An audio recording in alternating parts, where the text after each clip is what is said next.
செங்கோட்டை அருகே நிகழ்ந்த தீவிரவாத தாக்குதல் தொடர்பாக அதிர்ச்சியூட்டும் தகவல் வெளியாகியிருக்கும் மற்றொரு அண்மை செய்தியை நாம் பார்த்து வருகிறோம். 32 கார்களை பயன்படுத்தி மிகப்பெரிய அளவில் தாக்குதலுக்கு திட்டமிடப்பட்டதாக தீவிரவாதிகள் தரப்பில் விசாரணையின் போது சொல்லப்பட்டதாக சொல்லும் அண்மை செய்தியை பார்த்து வருகிறோம். விவரங்களை செய்தியாளர் வெங்கட்ரமணன் விளங்க நாம் கேட்கலாம். வெங்கட்ரமணன், தற்போது வரைக்கும் விசாரணையில என்னென்ன விஷயங்கள் கண்டுபிடிக்கப்பட்டிருக்கு? நாடு முழுவதும் பெரும் அதிர்வலியை ஏற்படுத்த டெல்லி காரை வெடிப்பு சம்பவம் தொடர்பாக விசாரணையை என்ஐஏ தீவிரப்படுத்தி இருக்கிறது.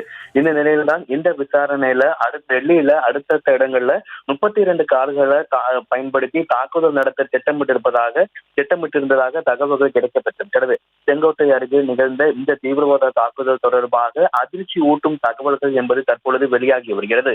32 கார்களை பயன்படுத்தி மிகப்பெரிய அளவுல டெல்லியில பல முக்கியமாக பொதுமக்கள் அதிகம் கூடும் இடங்கள்ல தாக்குதல் நடத்த தீவிரவாதிகள் திட்டமிட்டிருப்பதாக அந்த விசாரணையில் தகவல் என்பது கிடைக்கப்பட்டிருப்பதாக தகவல்கள் வெளியாகி இருக்கிறது. ஹுண்டாய் i20 கார் மூலம் தாக்குதல் நிகழ்த்தப்பட்ட நிலையில மேலும் 2 கார்கள் பறிமுதல் செய்யப்பட்ட நிலையில பல்வேறு கோணங்கள்ல விசாரணை என்பது தற்போது தீவிரமாக நடைபெற்று வருகிறது. அது மட்டும் இல்லாமல் இந்த டெல்லி செங்கோட்டை அருகே நகர்ந்த கார் குண்டுவெடிப்பு ஒரு தீவிரவாத தாக்குதல் என மத்திய அரசு நேற்றைய தினம் அறிவித்திருந்தது.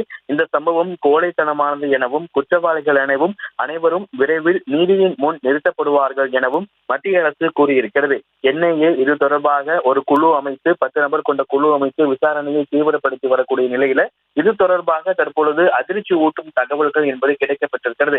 அதாவது குடியரசு தினம் தாக்குதல் நடத்துவதற்கு ஒரு முன்னோட்டமாக தான் அந்த தாக்குதல் நிகழ்ந்திருக்கிறது உள்ளிட்ட பல்வேறு தகவல்கள் வெளியான நிலையில தற்பொழுது 32 கார்களை பயன்படுத்தி இந்த தாக்குதலை நடத்த திட்டமிட்டிருந்ததாக அதிர்ச்சி ஊட்டும் தகவல்கள் என்பது வெளியாகி இருக்கிறது. டெல்லியில கார் குண்டுவெடிப்பை நிகழ்த்தியது மருத்துவர் உமர் முகமது தான் என்பது டிஎன்ஏ சோதனையில உறுதி செய்யப்பட்டிருப்பதாகவும் உமருடைய உடல் பாகங்கள் அவருடைய தாயாரிடம் எடுக்கப்பட்ட டிஎன்ஏ பரிசோதனையில அது உறுதி செய்யப்பட்டிருக்கக்கூடிய நிலையில பல்வேறு கோணங்கள்ல இந்த கார் வெடிப்பு சம்பவம் தொடர்பாக என்ஐஏ விசாரணையை மேற்கொண்டு வரக்கூடிய நிலையில 32 கார்களை பயன்படுத்தி மேலும் பல்வேறு இடங்கள்ல தாக்குதல் நடத்த திட்டமிட்டிருந்ததாக அதிர்ச்சியூட்டும் தகவல்கள் என்பது கிடைக்கப்பட்டிருக்கிறது. தொடர்ந்து கிடைக்கப்பெற்ற ஆதாரங்கள் அடிப்படையில கைது செய்யப்பட்ட நபர்களும் தொடர்ந்து விசாரணை என்பது நடைபெற்று வருகிறது.